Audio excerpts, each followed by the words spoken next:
জান্নাতে যদি আল্লাহ আপনাকে দিয়েও দেয়, কোনো আফসোস আপনার মনের ভেতরে থাকবে না, কিন্তু একটা আফসোস থাকবে, দুনিয়ার যে সময়টুকু আপনি বিনা কারণে নষ্ট করেছেন, ওই সময়ের জন্য আপনি আফসোস করবেন। সুতরাং অনর্থক কোনো কথা, কোনো কাজে নিজেকে ব্যয় করা যাবে না।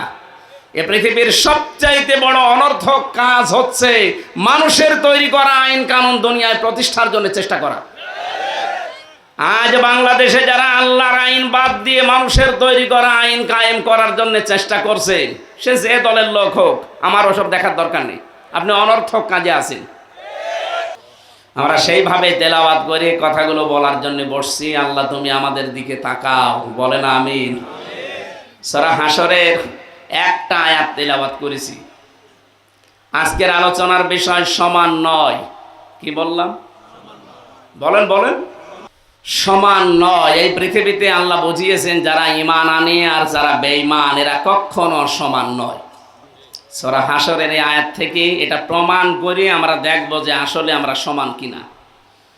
রব্বুল আলামিন বলেন, লা ইয়াস্তাওয়ি আসহাবুন নারি ওয়া আসহাবুল জান্নাহ, আসহাবুল জান্নাতি হুমুল ফাইজুন।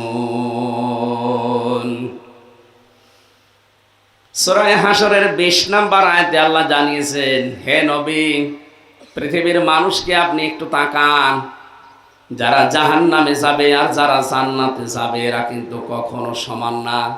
এদের কথাবার্তা থেকে শুরু করে এদের পরিবার থেকে আন্তর্জাতিক জীবন পর্যন্ত পুরাটা দেখবেন আপনি আলাদা।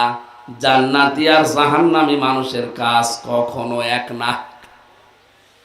জান্নাতি মানুষ কথা বলতে গেলে চিন্তা ভাবনা করে বলবেন, ও চিন্তা করে যে আমার এই কথা দ্বারা আখিরাত তৈরি হচ্ছে কিনা। ওয়াল্লাযীনা হুম আনিল লাগবি মুরিদুন।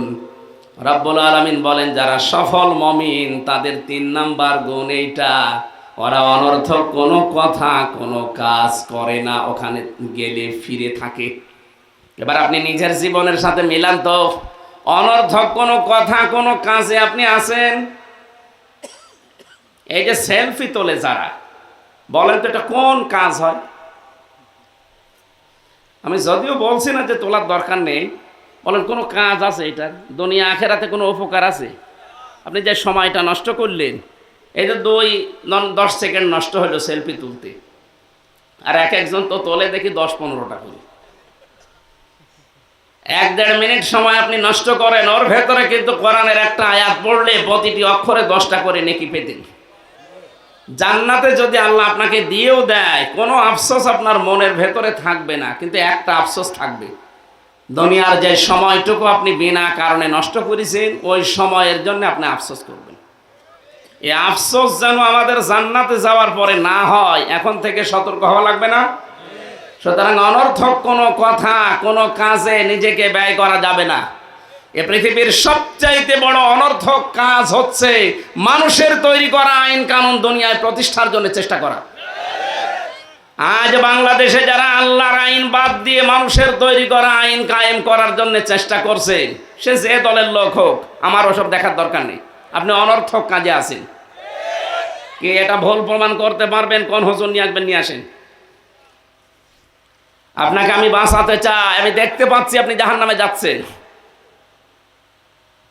মানুষের তৈরি করা আইন কানুন এই দুনিয়ায় কায়েম করা, প্রতিষ্ঠা করা, একে বিজয়ী করার চিন্তা ভাবনা করা সব অনর্থক। কোন জান্নাতি মানুষ এ কাজ করতে পারে না। আমরা যারা জান্নাত চাই তাদের জীবনটাই তো অক্ষ করে দিয়েছি আল্লাহর আইনের জন্য। বলেন, শহীদ আল্লামা দেলাওয়ার হোসাইন সাইদি রহমতুল্লাহ আলাইহে, উনি যদি চিন্তা ভাবনা করতেন যে আখেরাত যা হয় হোক, আগে দুনিয়াকে মজা এলো নিয়ে নেই, ওনাদের কিন্তু 13 বছর না 13 দিনও জেলখানায় থাকা লাগতো না। ধরার পরে জালেমরা অফার দিয়েছিল, আমি তো তার সাথে ছিলাম, আমি নিজে শুনেছি তার মুখ থেকে যে হামজা আমার অফারও দিয়েছিল যে আপনি জামাত ইসলামী বাংলাদেশ ছেড়ে দিয়ে নিজে একটা দল করেন, অথবা আপনি পীর হয়ে যান, দরবার খোলেন, দেখেন আপনার মুরিদ কত হয়। আপনি সারা জীবনে কিচ্ছু করা লাগবে না, শুধু বসে বসে থাকবেন, টাকা আসতেই থাকবে, দরকার হয় আমার দলের লোক আপনার মুরিদ হবে। বলেন না, আমি ইসলাম বুঝেছি কোরআন আর হাদিস থেকে।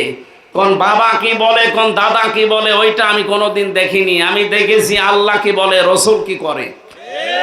এক কথা বলেন। এটা সাজ্জাদ আবুল আলা মওদুদী রহমতুল্লাহ আলাইহি ওনার কথা।